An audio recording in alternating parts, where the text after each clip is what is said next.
We are awaiting a bond hearing for the mother of the so-called affluenza teen. Tanya Couch is her name. She's expected to ask for a bond reduction. Currently, she's being held on $1 million bond. Couch is accused of running off to Mexico with her son Ethan while he was on probation for a drunk driving crash that killed 4 people. Ethan Couch avoiding jail time using the now infamous affluenza defense. Could his mother be released on bail today? Joining us now to discuss the case, Richard St. Paul, a former prosecutor and criminal defense attorney, and Brian Claypool, also a criminal defense attorney. Gentlemen, welcome. Thank you. So, Richard, what about it? Hey, John. This is a woman who apparently took her son off to Mexico to try to avoid, more punishment for his bad behavior. Should she get a bail reduction? Look, bail is basically based upon your flight risk, your ties to the community, and then other factors, but those are the main factors. And I think she's already demonstrated the fact that she has a great disregard for the law by taking her son to Mexico. And if you look at it, she took out $30,000 to go to Mexico. She cut off her cell phone. She paid the hotel and cash to avoid detection. So I certainly think she's a flight risk, and I certainly think that the judge would be within their rights not to grant her a reduction in the bail. She seems to be the one who, sets the standard for her son's bad behavior. Brian, does she deserve a lower bond? John, the punishment doesn't fit the crime here with this bail amount. Clearly, $1 million bail in this type of situation is excessive. She deserves a bond reduction in the amount of, it should be somewhere between $100,000 and $250,000. She didn't commit a violent crime. She didn't rape anybody or assault anybody.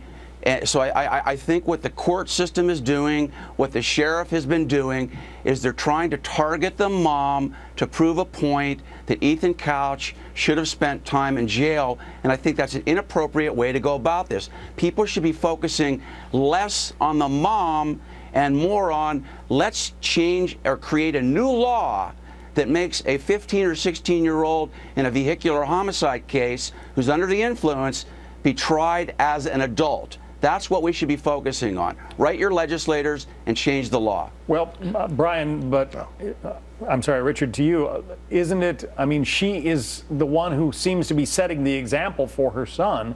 Is it appropriate to make an example out of her when it comes to paying the piper here? Let's talk about the facts of this situation. It's not like she had her son in the basement of the house. She took her son to Mexico. She's already demonstrated her ability to flee. She has the means to flee. Therefore, her bond should be set at $1 million and not reduced, since she's already demonstrated the fact that she may not show up to court. I personally think, it's good. Brian, I personally think that some time in jail probably does her some good in this case. Yeah, but John, here's the problem. Everybody has been clamoring over the last few weeks about how spoiled rotten Ethan Couch is, how he got a deal of a lifetime, right, and how he needs to be accountable.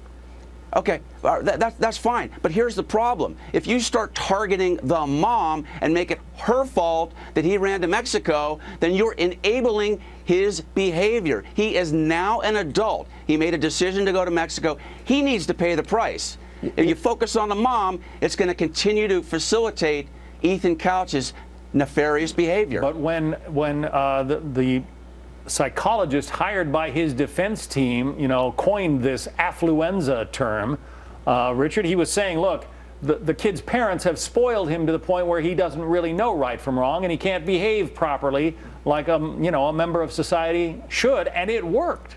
It did work, unfortunately, and that is our justice system. But the fact that he was trialed as a juvenile, more importantly, is why he was able to get away with killing 4 people with a vehicle and injuring 2 others. The other thing to think about is she's facing separate charges for hindering the apprehension of her son. That's one separate thing. When we talk about bail, once again, we're talking about whether or not she's going to show up to court. And again, I can't make this point clear enough. She's already demonstrated her ability to flee.